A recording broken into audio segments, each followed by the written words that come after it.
রাধে রাধে বন্ধুরা, আজকে আমি বানাবো আম পুদিনার শরবত। প্রথমে আমি আমটাকে খোসা ছাড়িয়ে নিয়েছি। এরপরে আমি এটাকে জলের মধ্যে চিনি দিয়ে ভালো করে অনেকক্ষণ ধরে ফুটিয়ে নেব। তারপর দেখুন এরকম আমটা এরকম হয়ে গেছে।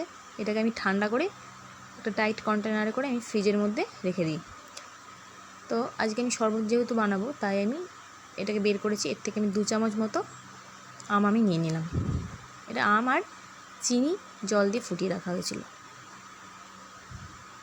এরপর আমি নিয়ে নিলাম একটা পাত্রে একটু লবণ এবং লঙ্কা গুঁড়ো। এটাকে সুন্দর করে মিশিয়ে নেব, মিশিয়ে এভাবে ছেড়ে দেবো। আমের মধ্যে আমি জল ঢেলে দিলাম। আম আমাদের শরীরকে ঠান্ডা রাখে, তো এই আম খাওয়া আমাদের গরমে খুবই ভালো। চিনি দিয়ে দিলাম জলজিরা, দিয়ে দিলাম পুদিনা পাতা।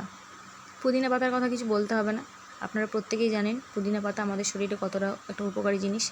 এই পুদিনা পাতায় আমাদের শরীরকে ঠান্ডা করে, হজম ক্ষমতা বাড়ায়।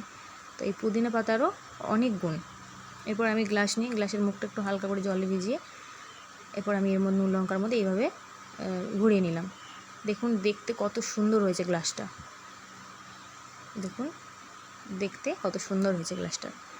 এরপর আমি এর মধ্যে শরবত আমি ঢালবো যাতে করে এই আমার নুন আর লঙ্কা গুঁড়োর মধ্যে যাতে লেগে না যায়।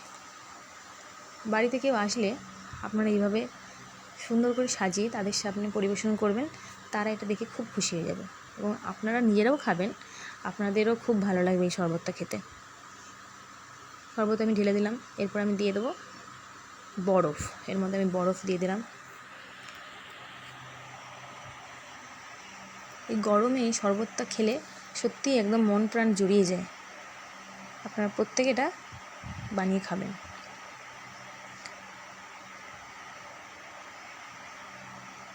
দিয়ে দিলাম আর একটু পুদিনার পাতা।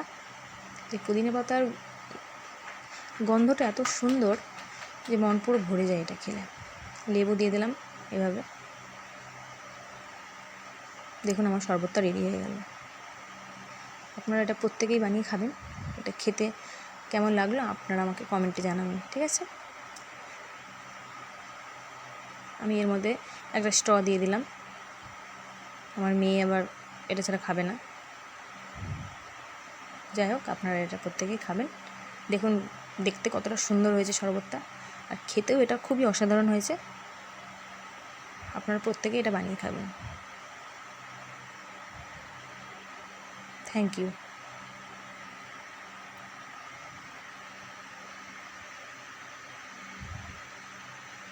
আম পুদিনার শরবত।